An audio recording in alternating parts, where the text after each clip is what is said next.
అవసరమైతే కళ్ళు విప్పి చూస్తాం, మళ్ళీ కళ్ళు మూసేసుకుంటాం.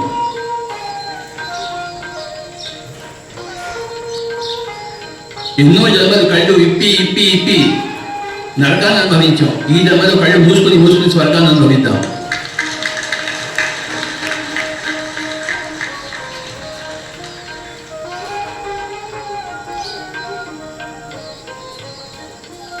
ఊరికి కళ్ళు తెచ్చుకొని ఉంటే ఈ శరీరం నాశనం అవుతుంది. గుర్తుంచుకోండి. కళ్ళు మూసుకుని ఉంటే శరీరం అవినాశిగా ఉంటుంది, ఎప్పటికీ ఉంటుంది ఈ శరీరం.